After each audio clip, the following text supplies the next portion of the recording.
Kamu pasti sering banget dengar kalimat ini. Ah, anak muda sekarang mah susah beli rumah gara-gara kebanyakan nonton konser, beli kopi susu tiap hari, dan beli barang-barang yang nggak penting. Narasi kayak gini tuh seolah-olah nuduh kita nggak punya aset gara-gara salah kita sendiri yang nggak disiplin finansial. Tapi sadar nggak sih kalau itu tuh cuma mitos? Mari kita bedah datanya. Jadi, berdasarkan survei YouGov tahun 2025 yang bertajuk Rising Cost Resilient Minds, pengeluaran non-esensial kita itu kecil banget porsinya dibandingin dengan kenaikan inflasi harga rumah yang bisa naik 5-10% setahun. Pengeluaran Gen Z itu paling banyak di perawatan kecantikan 21%, pakaian 20%, dan makan di luar cuma 14%. Secara logika, bahkan kalau kita secara ekstrim berhenti ngopi, berhenti beli baju, dan makan mie instan tiap hari demi menghemat, tabungan kita tuh tetap nggak bakal bisa ngejar meroketnya harga rumah. Ini bukan masalah disiplin individu, bos. Ini adalah masalah krisis struktural jangka panjang. Data Supas BPS 2025 menunjukkan kalau populasi kita, gabungan Gen Z dan milenial, itu menguasai hampir separuh demografi Indonesia, tepatnya 49,27%. Tapi ironisnya, ada sekitar 81 juta anak muda di negara ini yang dilaporkan belum mampu memiliki tempat tinggal sendiri. Bahkan, tingkat kepemilikan rumah untuk usia 26-40 tahun itu berada di bawah angka 50%. Berdasarkan survei Jakpat tahun 2023, sebenarnya 61% Gen Z itu pengen segera punya rumah sendiri. Tapi 30% dari mereka itu bahkan nggak berani mikirin hal itu, karena kondisi finansial mereka yang nggak stabil. Akhirnya, rata-rata kita terpaksa menyewa hunian selama 3,8 tahun. Nah, kalau kamu ngerasa beli rumah di Indonesia itu susah, kamu nggak salah. Menurut laporan Best Broker tahun 2024, Indonesia menempati peringkat keempat di dunia sebagai negara dengan rumah paling tidak terjangkau. Kita cuma kalah dari Turki, Nepal, dan India. Mau lihat buktinya? Mari kita cek tabel price to income ratio berikut. Bayangin, harga tanah per meter persegi itu menyerap hampir separuh dari total gaji tahunan masyarakat kita. Makanya wajar banget kalau kelas menengah baru di Indonesia keteteran setengah mati. Pemerintah sering banget bangga bilang kalau UMP itu naik setiap tahun. Tapi di mata analis ekonomi, ini namanya money illusion atau ilusi moneter. Jadi kita sering ngerasa lebih kaya karena angka di rekening kita itu bertambah. Padahal nilai tukar duit itu terhadap properti menyusut secara eksponensial. Pertumbuhan ekonomi kita nggak bersifat wealth inklusif bagi para pekerja. Data BPS menunjukkan kalau upah bersih bulanan Gen Z di rentang usia 20-24 tahun itu cuma naik dari 2,3 juta di tahun 2022 ke 2,6 juta di tahun 2025. Sedangkan usia 25-29 tahun rata-rata di angka 3,1 juta. Per tahun cuma naik 100.000. Sementara itu, per Juni 2024, median harga rumah kecil di Jabodetabek menyentuh angka 500 juta sampai 1,19 miliar. Secara aturan finansial, cicilan rumah itu dianggap aman kalau maksimal 30% dari pendapatan. Kalau gaji kamu 5-7 juta per bulan, kamu mungkin masih bisa beli rumah di pinggiran seharga 200-300 juta dengan cicilan promo 1,4 juta per bulan. Tapi pas masuk masa bunga floating, cicilannya melonjak jadi 2,1 juta per bulan. Buat Gen Z yang gajinya 3 juta, skema ini jelas bikin bunuh diri finansial karena akan memakan 50-70% dari gaji kita. Beda banget di era 80 atau 90-an zaman orang tua kita dulu, di mana kesenjangan harga rumah dan upah minimum itu nggak terlalu jauh, lahan masih luas, dan mereka bisa beli rumah di usia awal 20-an. Kenapa harga properti di wilayah metropolitan bisa mahal banget? Salah satu penyebabnya adalah penimbunan lahan atau land banking oleh perusahaan developer raksasa. Di Indonesia, tanah seringkali diberlakukan murni sebagai komoditas komersial demi cuan jangka panjang. Padahal, Undang-Undang Pokok Agraria Nomor 5 Tahun 1960 tegas bilang kalau penguasaan lahan itu harus ada fungsi sosialnya. Mekanismenya gini, korporasi besar beli lahan luas banget di daerah penyangga perkotaan, lalu didiemin bertahun-tahun. Begitu pemerintah selesai bangun infrastruktur pakai duit pajak kita, kayak jalan tol atau stasiun kereta, harga tanah di kawasan tersebut itu langsung melonjak secara artifisial. Spekulasi ini bikin masyarakat berpenghasilan rendah tersingkir dari pusat ekonomi. Pemerintah sebenarnya punya mekanisme surat peringatan SP1 sampai SP3 buat ambil tanah yang terlantar dan mangkrak sampai lebih dari 3 tahun. Tapi eksekusinya susah. Pemilik modal sering banget gugat balik pemerintah ke PT UN dan pemerintah sering kalah karena birokrasi yang rumit. Hasilnya, Ini rata-rata harga tanah per meter persegi di Jabodetabek per semester 2 tahun 2025. DKI Jakarta memegang rekor harga tanah tertinggi sebesar 16 juta per meter persegi, kemudian disusul oleh Tangerang, Bekasi, dan Bogor Depok yang harganya juga nggak kalah mahal. Gara-gara kegagalan ngendaliin spekulasi tanah ini, biaya hidup kita juga ikut tercekik. Data BBS mencatat porsi anggaran rumah tangga untuk perumahan melonjak dari 17% pada tahun 2002 menjadi 25% pada tahun 2019. Ini jadi porsi pengeluaran non-makanan paling tinggi bagi keluarga di Indonesia.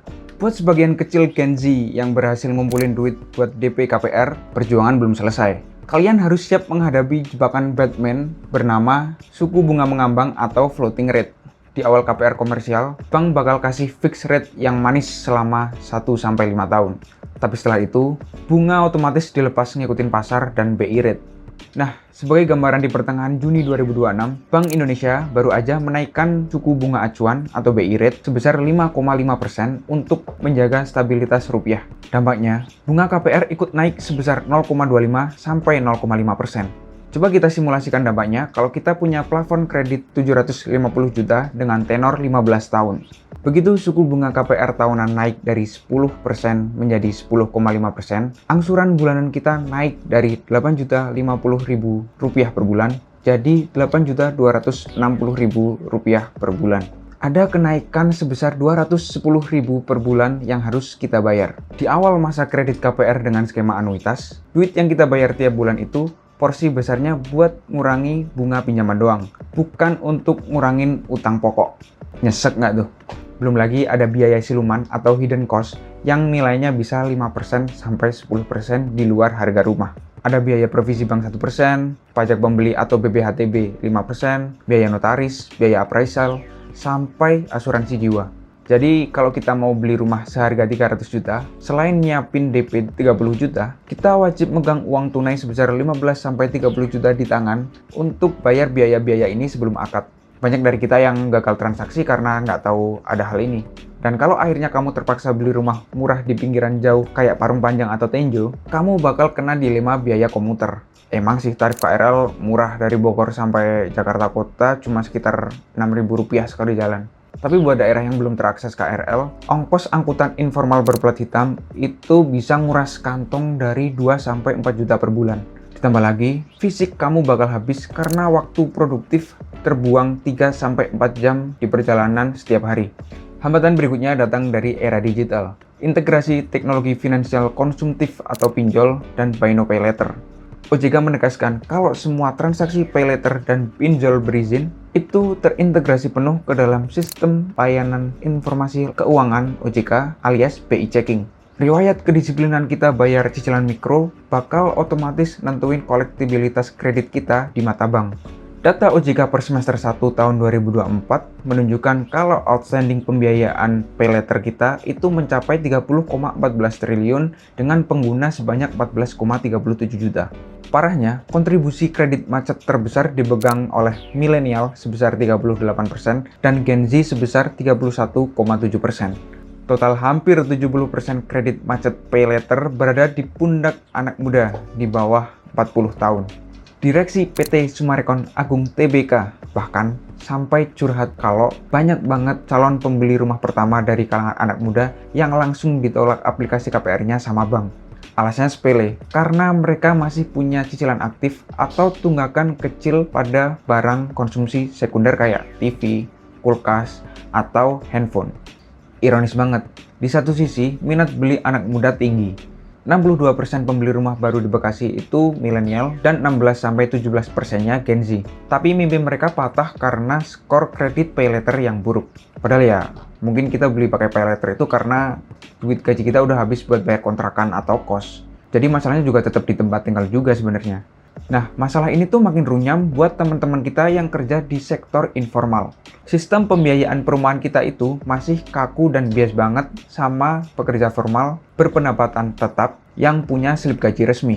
Padahal, struktur ekonomi Indonesia saat ini didominasi oleh sektor pekerja informal kayak ojol, UMKM, pedagang, dan freelancer yang jumlahnya lebih dari 60% angkatan kerja nasional. Kelompok ini sering banget menemui jalan buntu saat mau mengajuin KPR. dan akhirnya cuma bisa menyerap kurang dari 10% alokasi KPR nasional. Dari sisi pemerintah, sebenarnya ada beberapa program regulasi yang disiapin, tapi memang programnya nggak adaptif. Misalnya program FLPP atau Fasilitas Likuiditas Pembiayaan Perumahan, yaitu subsidi bunga flat 5% untuk masyarakat berpenghasilan rendah atau MBR yang udah tersalurkan lebih dari 1,1 juta unit. Tapi kajian risiko KPK pada tahun 2025 nemuin adanya kerentanan penyimpangan dan salah sasaran pada program ini. Terus juga ada Tapera yang sempat bikin heboh karena memotong upah pekerja formal. Berdasarkan kajian LPM FEBUI, Tapera bikin take home pay pekerja menyusut hingga maksimal 88,5% karena akumulasi potongan lain. Sementara, beban pengusaha naik jadi 11,5%, yang ini tuh di atas rata-rata ASEAN yang cuma 9,9%. Ditambah lagi, ada opportunity cost pekerja non-MBR yang dananya terkunci sampai pensiun dengan imbal balik yang nggak sebadan sama inflasi harga properti di masa depan. Tapi masih ada sedikit harapan. Buat para profesional muda, perbankan syariah lagi naik daun karena nawarin kestabilan. Bank Syariah Indonesia mencatat pertumbuhan pembiayaan KRIA tumbuh sebesar 8,51% year on year hingga pertengahan 2025 berkat segmen milenial dan Gen Z. Skema akadnya pun lebih adil, yang angsurannya bersifat tetap sampai lunas tanpa takut fluktuasi bunga pasar. Buat yang kerja informal atau freelancer, skema rent to own atau sewa beli bisa jadi jembatan. Jadi kamu sewa dulu huniannya, dan uang sewa bulanan itu akan dihitung sebagai tabungan DP. Nah, begitu DP-nya terkumpul sampai batas minimum, status sewa kamu itu bisa dikonversi jadi KPR kepemilikan penuh. Tapi sayangnya, skema RTO ini masih terhambat regulasi perpajakan di Indonesia, seperti risiko pengenaan pajak ganda atau double taxation antara fase sewa dan fase penyerahan hak milik, serta payung hukumnya yang masih pakai aturan jadul tahun 1980. Kesimpulannya, kemustahilan Gen Z untuk punya rumah itu nyata dan berlapis-lapis faktanya. Jadi kalau kamu belum punya rumah sekarang, jangan terlalu menyalahkan diri sendiri ya, karena emang sistemnya yang lagi nggak baik-baik aja. Kalau menurut kamu sendiri, skema mana nih yang paling masuk akal buat dicoba? Tulis di kolom komentar. Jangan lupa like, share, dan subscribe channel ini buat konten-konten lainnya.